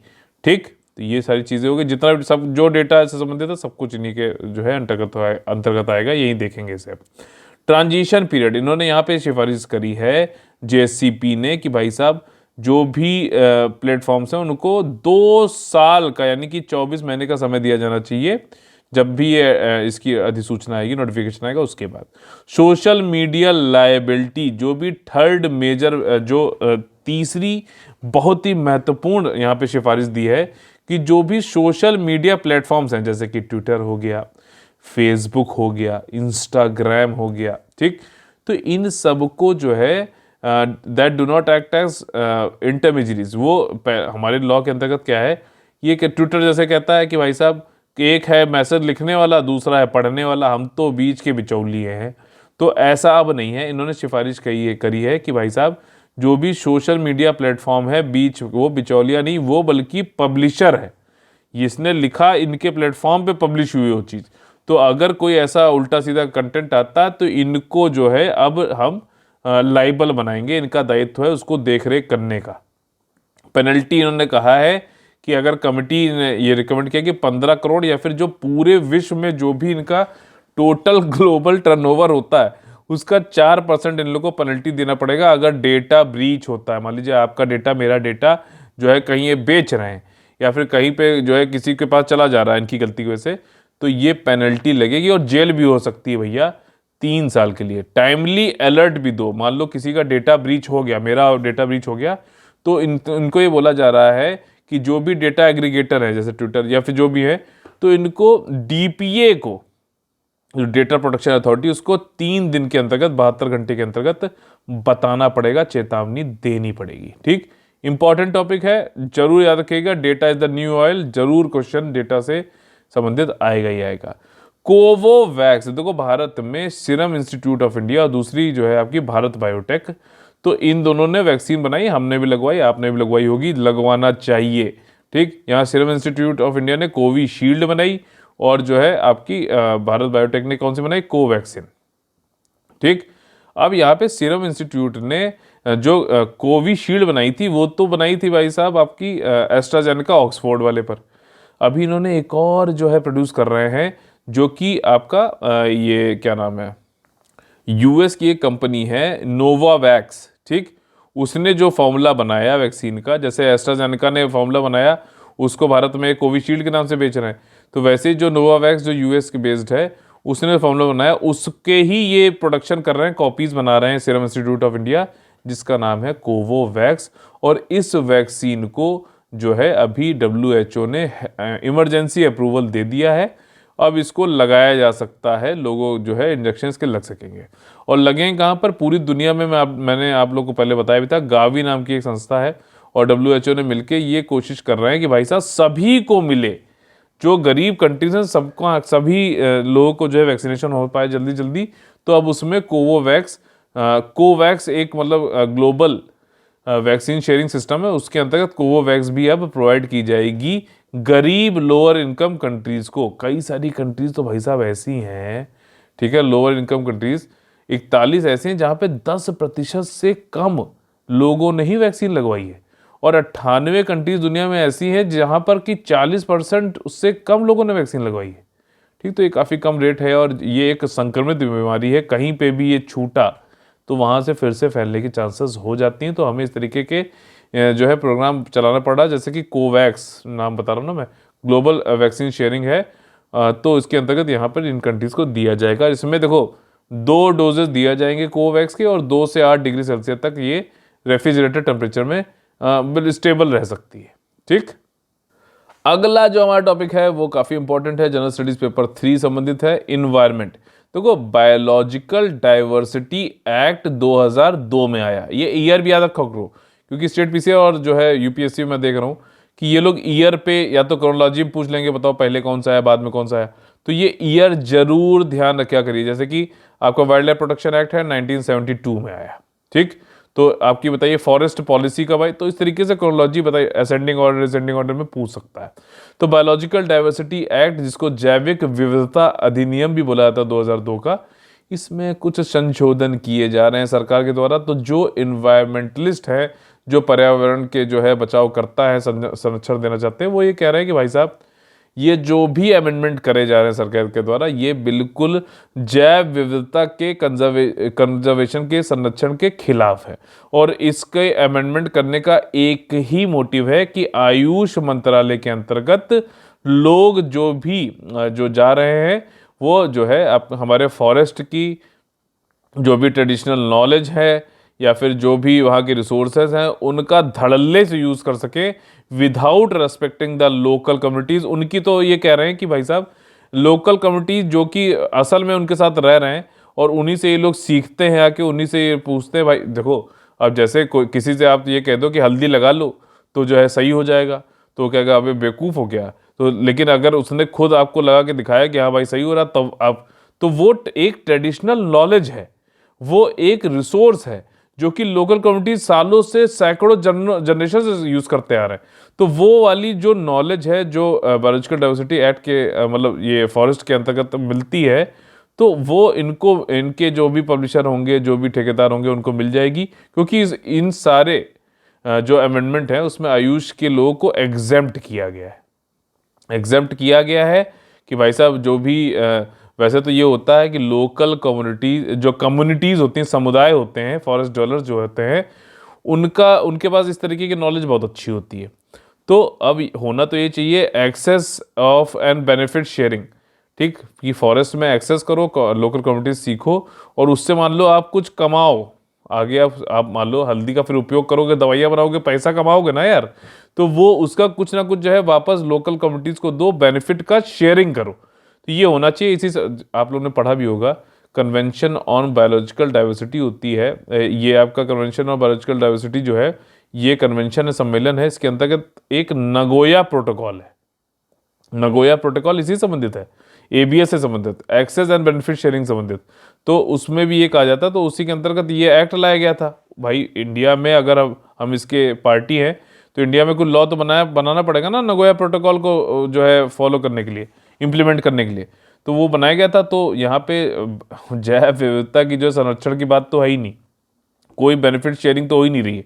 ये लोग कह रहे हैं कि भाई साहब आयुष के लोगों को जो है धड़ल्ले से खुला बिल्कुल वो दे दिया जाएगा निमंत्रण, और ये तो एक तरीके की बायोपायरेसी है, बायोपायरेसी लूट है एक तरीके की, ठीक। और साथ ही साथ जो भी लोकल कम्युनिटी से आपने जो रिसोर्सेज, जो भी जानकारी ली, तो उसको और तेजी से पेटेंटिंग कर, ये इस अमेंडमेंट के द्वारा पेटेंटिंग भी आप आसानी से करा सकते हैं। तो पेटेंट आपने मान लीजिए ABC कंपनी ने अपने नाम से करा ली, तो लोकल कम्युनिटीज को कौन पूछेगा। तो ये सारे अमेंडमेंट जो कराए जा रहे हैं ये ठीक नहीं है, ऐसा यहाँ पर बोला गया है। वही सारी चीज़ें बताई हैं, कई सारे जो है कंजर्विंग बायोलॉजिकल रिसोर्सेज संबंधित जो है यहाँ पर दिक्कतें हैं। अभी ये एनवायरनमेंट मिनिस्टर जो है, इन्होंने ये अमेंडमेंट इंट्रोड्यूस किए थे और इन्होंने खैर ये कहा था कि जो कंप्लेंट कई सारी traditional Indian medicine practitioner, seed sector के द्वारा, रिसर्चर इंडस्ट्री के द्वारा आया था, तो हम उन कंप्लेंट का निवारण करने के लिए ये काम कर रहे हैं और हम ये इंश्योर कर रहे हैं कि भाई साहब कंजर्वेशन, संरक्षण हो सके जैव विविधता का, और फेयर एंड इक्विटेबल शेयरिंग हो सके बेनिफिट्स की, जो भी बायोलॉजिकल रिसोर्सेज की वजह से लोकल कम्युनिटीज़ की वजह से मिल रही है। और ये सारे हों, पेटेंट एप्लीकेशन भी हमने सिंप्लीफाई कर दिया है, जैसा मैंने आपको बताया भी आसान भाषा में। तो उसका एक तरीके से उल्टा प्रभाव पड़ सकता है। और इन्होंने यहाँ पर आयुष मिनिस्ट्री के कई सारे जो मेडिकल प्रैक्टिशनर हैं, पीपल जो भी ट्रेडिशनल नॉलेज ले रहे हैं, इन सबको एग्जेम्प्ट रखा है, छूट दी है इन्हें, ठीक। और उनको कोई भी प्रायर इन्फॉर्मेशन नहीं देनी है स्टेट बायोडाइवर्सिटी बोर्ड्स को कि भाई साहब ये जा रहे हैं जंगलों में और ये क्या क्या यहाँ पे बायोलॉजिकल रिसोर्सेज से क्या करने वाले हैं। कोई भी पहले से चीज़ें बताने की इनको ज़रूरत नहीं है। आर्गूमेंट देने में ये एक legal initiative for forest and environment है, उन्होंने काफ़ी जो है खुलकर साफ बात यहाँ पर करी है, ठीक। CBD नगोया प्रोटोकॉल ABS, मैंने ये आपको जो भी बताया वो इसका एक छोटा सा नोट्स जो है इस तरीके का बना सकते हैं। अगला जो टॉपिक है वो है Russia draft pact to limit NATO role in ex Soviet nation. आपको पता होगा जब World War II हो गया, ठीक, तो उसके बाद दो ब्लॉक्स बने, एक बना कैपिटलिस्ट ब्लॉक पूंजीवाद वाला, ठीक, जो कि यूएस इसको लीड कर रहा था, और दूसरी तरफ बना यूएसएसआर, यूनियन, ये सोवियत संघ, ठीक है, जो कि कम्युनिज्म को जो है प्रमोट कर रहा था। तो ये दो ब्लॉक बने और इन दोनों के बीच में कभी भी यूएसए और यूएसएसआर के बीच में डायरेक्ट लड़ाई नहीं हुई प्रत्यक्ष रूप से, लेकिन जो है ये क्या करते रहे कि दूसरे लोगों को अपनी कम्युनिज्म की आइडियोलॉजी की तरफ प्रेरित करते हुए, अपने साथ जोड़ते हुए कोल्ड वॉर करते रहे। डायरेक्टली लड़ाई तो नहीं करते लेकिन कोल्ड वॉर करते रहे। तो इन्होंने, यूएसए ने मिलिट्री ब्लॉक बनाया जिसका नाम है नाटो, आज भी है ये। वैसे यूएसएसआर ने बनाया था वार्सा पैक्ट, ठीक। तो ये यूएसएसआर तो खैर विघटन हो गया, उसका डिसइंटीग्रेशन हो गया 1992-93 के आसपास, जहाँ तक मुझे याद आ रहा है। तो उसके बाद से रशिया हो गया, लेकिन कई सारे जो कंट्रीज थी यूएसएसआर की वो आज ईस्टर्न यूरोप में आ गई हैं, जैसे कि यूक्रेन। और यूक्रेन से जो है लगातार इनकी जो है लड़ाई टाइप की चल रही, क्योंकि यूक्रेन में कुछ ऐसी जगहें हैं, देखिए यहाँ पर, जिसका नाम है जैसे दोनेत्स्क और लुहांस्क। तो यहाँ पर प्रो रशिया जो है वो बातें चलती रहती। तो ये लोग प्रो रशिया है, तो ये यूक्रेन की जो सरकार है उनके खिलाफ लड़ाई और सिविल वॉर जैसी एक सिचुएशन बनी हुई है। तो और यहाँ पे 2014 में देखा भी गया था कि इसी के बीच में रशिया ने क्या किया था कि ये जो एरिया है इसको क्रीमिया बोलते हैं, ये ब्लैक सी है, ये सी ऑफ अजोव है। तो ये क्रीमिया को जो है इन्होंने एक्वायर कर लिया, जबरदस्ती ले लिया अपने पास रशिया ने। तो और अभी तो 2014 से आज साल हो गए, कुछ नहीं कर पाए बाकी लोग। तो अब धीरे धीरे यूएसए क्या कर रहा है कि जो वेस्टर्न कंट्री, जो ईस्टर्न यूरोप के कंट्रीज हैं रशिया के वेस्ट में, उन सबको नाटो के अंतर्गत लाते हुए थोड़ा बहुत वही वाली चीज़ें हैं कि खुद तो डायरेक्टली नहीं लड़ रहे हैं, लेकिन यूक्रेन और इन सब के जरिए रशिया को के खिलाफ लड़ने की यहाँ पे साजिश करी है। तो रशिया ने कुछ ड्राफ्ट बनाए, ठीक, और मुझे लगता है खुद ही लीक कर दिया उन्होंने, और जिसमें ये बात कही गई है कि भाई साहब रशिया ये बोल रहा है कि ऐसा है, ईस्टर्न यूरोपियन कंट्रीज़ को हमारे खिलाफ मत भड़काओ, नाटो को जो है हमारे खिलाफ मत भड़काओ, आप ये नहीं करोगे तो हम भी कुछ नहीं करेंगे, ऐसा इन्होंने कहा है। और जो कह रहे हैं कि जो भी टेंशन वहाँ चल रही है ना, जो हमारे जो है वेस्टर्न बॉर्डर्स पे, वो सब नाटो की वजह से ही है, यूएसए की वजह से कराया जा रहा, हम कोई भी जो है गहमा गहमी कर नहीं रहे वहाँ पर। ऐसा एक कुछ प्रपोजल बनाए गए थे कि जो कि पहली बार ऐसे देखा गया कि रशिया डायरेक्टली यूएसए को ऐसी चीज़ बोल रहा है, और इसने डायरेक्टली यहाँ पे दिखा भी दिया है, ठीक। अनफिनिश्ड जो है सिक्योरिटी डॉक्यूमेंट था, और इसमें इन्होंने बताया कि यूएस लेड नाटो जो अलायंस है वो नए मेंबर जो है एक्स सोवियत कंट्रीज़ के जो है उसमें लेके नया है, क्योंकि नाटो कई सारे कंट्रीज़ हैं और भी कंट्रीज़ को लाने की कोशिश कर रहा है। और पुतिन ने कहा भी है कि हमें ब्लेम मत करो, ये तो नाटो जो है ये सारे टेंशन फैला रहा है। वेस्ट यूएसए ये क्या कह रहा है कि भाई साहब तुम हमको तो बोल रहे हो, लेकिन तुमने 1 लाख जवान जो है अपने ट्रूप तो वहाँ खड़े कर रखे हैं, और तुमने जो है 2014 में क्रीमिया में भी हथियार लिया था, और उसी की वजह से जो है इनको G7 से निकाल भी दिया गया था रशिया को। तो ये चीज़ है, G7+1 रशिया हो गया तो अब फिर से वो हटा दिए गए हैं। तो और यहाँ पे ड्राफ्ट जो डॉक्यूमेंट था तो उसमें यही है कि कहा गया कि भाई साहब रशिया ये कह रहा है नाटो से कि तुम भाई खुद ही हट जाओ पीछे, ज़्यादा इधर जो है बदतमीजियाँ मत करो, हम नहीं कर रहे हैं कोई भी प्रोवोकेशन। और आप जो ईस्टर्न यूरोप है जैसे कि यूक्रेन, साउथ कॉकसस, ये एक मतलब ये पर्वतशिला है, और सेंट्रल एशिया, यहाँ पे ज़्यादा अपनी जो है पहल मत चलाओ, ठीक, मिलिट्री विलिट्री का ये सारी चीज़ ना करो। साथ ही साथ मिसाइल मत लगाओ, और हमसे तुम एक टेलीफोन हॉटलाइन चालू करो, इमरजेंसी टेलीफोन हॉटलाइन, जिसके ज़रिए हम लोग बात करेंगे, मॉस्को और नाटो बात करेंगे, और ये मिसाइल से लगाने की जरूरत नहीं है। और साथ ही साथ बाल्टिक जो सी है, जहाँ पे मैंने आप लोगों को बताया है कई बार, एस्टोनिया, लातविया और जो है लिथुआनिया जो है कंट्रीज़ है, तो इधर की तरफ मत बढ़ो, ब्लैक सी की तरफ मत बढ़ो, ऐसा इन्होंने रशिया ने कहा है, ठीक। मैंने आप लोगों को देखे यहाँ पे मैपिंग जरिए भी कुछ चीज़ें बताई हैं, इसको ध्यान में रखना। अगला टॉपिक है वो भी इम्पॉर्टेंट है। अब यहाँ पर क्या है कि हमारे जो प्रधानमंत्री जी हैं नरेंद्र मोदी जी, इनको दूसरी कंट्रियाँ जो हैं वो अपने यहाँ के जो सिविलियन अवार्ड होते हैं, जो जैसे भारत में भारत रत्न है जो कि नागरिकों को देने वाला सर्वोच्च जो है अवार्ड है, तो वैसे ही मोदी जी को कई सारी और कंट्रीज़ ने जो है अपने सर्वोच्च अवार्ड भी दिए हैं, कुछ ऐसे अवार्ड भी दिए जो फॉरेन नेशनल्स को दिए जाते हैं, ठीक, या फिर कुछ ऐसे अवार्ड भी दिए हैं जो नॉन मुस्लिम फॉरेन नेशनल को दिया जाता है, जैसे सऊदी ने दिया। तो नॉन मुस्लिम जो है फॉरेन नेशनल कोई है तो उसको दिया था। जैसे हमने भारत रत्न नेल्सन मंडेला को दिया था। ठीक है, इसी तरीके से अच्छा बताइए कमेंट करके कि भारत रत्न फॉरेनर्स को कितने को दिया गया है। ठीक, तो यहाँ पर अब क्वेश्चन दो तरीके के बन सकते हैं। क्वेश्चन बन सकते हैं हाल फिलहाल में कई सारे, मैच ऑफ द फॉलोइंग की किस कंट्री ने कौन से नाम का जो है और इनको दिया, जैसे इंडिया भारत रत्न दे रहा वैसे अलग अलग नाम के हैं। दूसरा क्वेश्चन ये बन सकता है कि बताओ किस नाम का जो है भूटान ने अभी सर्वोच्च जो है अवार्ड है मोदी जी को दिया। तो आपको नाम भी याद होना चाहिए, कंट्री से संबंधित, तो चाहे जैसा भी कंट्री जैसा भी क्वेश्चन आ जाए आपका क्वेश्चन सही हो जाएगा। तो देखिए किंग जो भूटान के हैं जिग्मे खेसर नामग्येल वांगचुक, इन्होंने भूटान का हाईएस्ट सिविलियन अवार्ड जो है ऑर्डर ऑफ ड्रुक ग्यालपो, ठीक, ये मोदी जी को दिया, ठीक, उनके नेशनल डे पे। इसी तरीके से जो है यूएस गवर्नमेंट ने यूएस आर्म फोर्सेस का जो एक अवार्ड होता है लीजन ऑफ मेरिट, ये मोदी जी को दिया। सिर्फ नाम आपको याद करा रहा हूँ यहाँ पे। 2019 में रशिया ने order of Saint Andrew, highest civilian honour है, ये मोदी जी को दिया। फिर यूएई, आपका यूनाइटेड अरब इमिरात ने हाईएस्ट सिविलियन अवार्ड जो है ऑर्डर ऑफ जैद अवार्ड, ये मोदी जी को दिया। ठीक, आपका मालदीव्स ने क्या दिया, order of distinguished rule of Nishan Izzuddeen, ठीक, ये हाईएस्ट ऑनर है फॉरेन नेशनल के लिए, फॉरेन डिग्निटरीज के लिए 2019 में दिया। King Hamad order of the Renaissance Bahrain ने दिया 2018 में। Grand collar of the state of Palestine award, ये पैलेस्टीन ने दिया। और आपका order of Abdul Aziz Al Saud, ये सऊदी अरेबिया का नॉन मुस्लिम डिग्निटरीज का सबसे बड़ा अवार्ड है, तो ये उनको दिया गया मोदी जी को। अफगानिस्तान ने भी 2016 में, अब तो तालिबान देगा, स्टेट ऑर्डर ऑफ गाजी अमीर अमानुल्लाह खान, ये भी मोदी जी को दिया गया। तो अब आपको क्या करना है, एक नोट बनाओ, कंट्री और ऑर्डर, जो भी अवार्ड दिया गया उसका नाम लिखो सामने सामने, ताकि आपको याद रहे, या फिर मेरा वीडियो फिर से देख लेना एक दो बार, याद हो जाएगा। अगला जो हमारा टॉपिक है वो है राष्ट्रीय एकता गीत। ठीक, अभी जो डिफेंस मिनिस्टर हमारे हैं उन्होंने लॉन्च किया राष्ट्रीय एकता वीक, ठीक, गीत जो कि कंपोज किया गया है आपका नेशनल कैडेट कॉर्प्स के द्वारा 22 लैंग्वेज में।